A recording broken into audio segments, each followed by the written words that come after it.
Lors d'une discussion avec ses amis, Phileas Fogg, riche commerçant anglais, releva le défi de faire le tour du monde en 80 jours. C'était vers la fin du XIXe siècle. La technologie avait fait beaucoup de progrès avec la découverte de la machine à vapeur, des chemins de fer et d'autres trouvailles.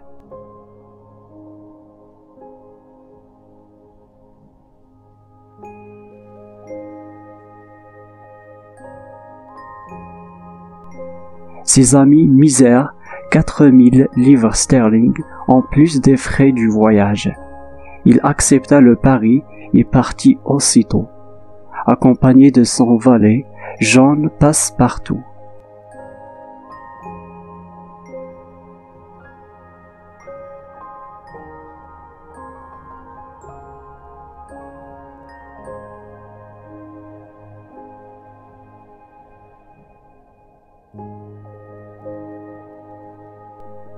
Phileas Fogg était un homme prévoyant et méticuleux. Il mémorisa la distance entre les étapes à franchir, prit note des départs des trains et des bateaux. Il disait toujours que rien ne devait être laissé au hasard, car dans la vie, il faudrait tout prévoir.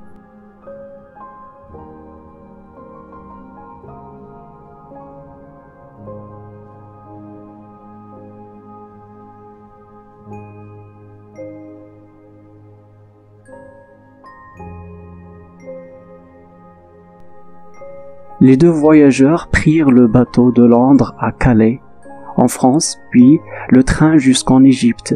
Cela a duré 7 jours. Du canal de Suez, ils embarquèrent vers Bombay en Inde, à travers les eaux de la mer Rouge et de l'océan Indien. Leur voyage dura 13 jours.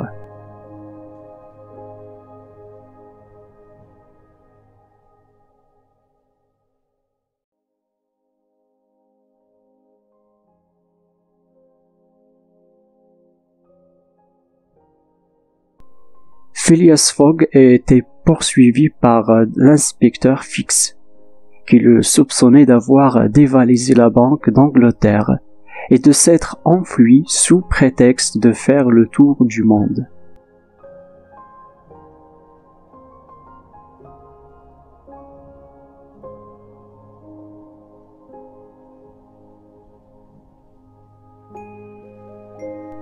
À Bombay, Fogg sauva du bûcher une jolie indienne nommée Aouda. Ils se marièrent.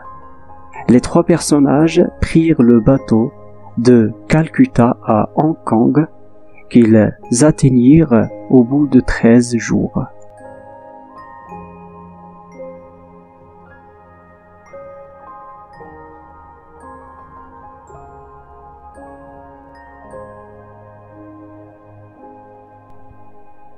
De cette escale, ils se dirigèrent vers Yokohama, au Japon, en traversant la mer Sud de Chine et l'océan Pacifique. À leur arrivée en terre nippone, ils montèrent à bord d'un long courrier se dirigeant vers San Francisco, aux États-Unis d'Amérique. Le périple dura 22 jours.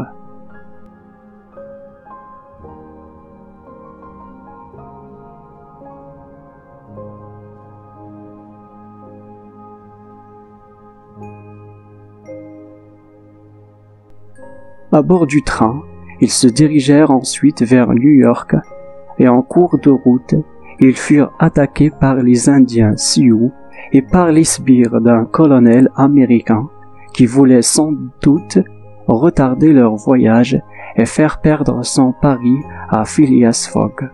Ce voyage mouvementé nécessita 7 jours.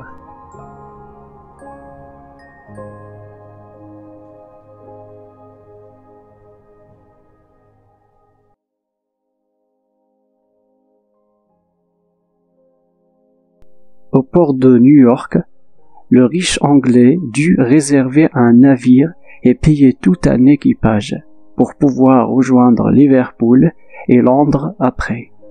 Durant la traversée, il se réconcilia avec l'inspecteur de police.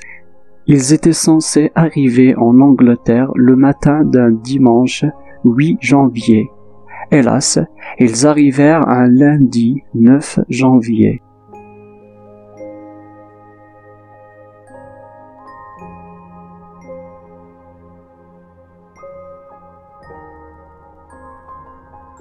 Phileas Fogg était triste et abattu, car il estimait avoir perdu son pari.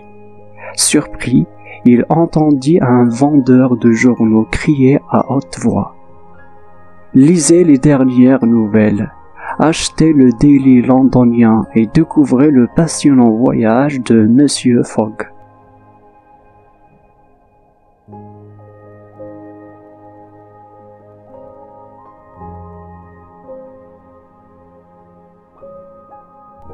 Étonné, il s'acheta un journal et y découvrit la date du samedi 7 janvier, c'est-à-dire qu'elle était en avance sur la date du rendez-vous du pari avec ses amis.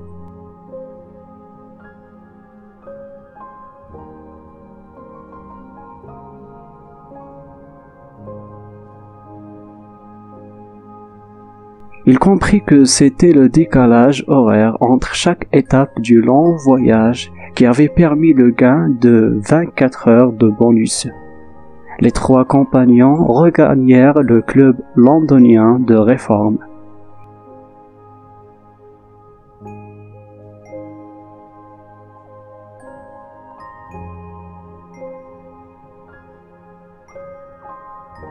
Phileas Fogg empocha l'argent du pari et les frais du voyage, avec en prime les félicitations et les compliments de ses amis.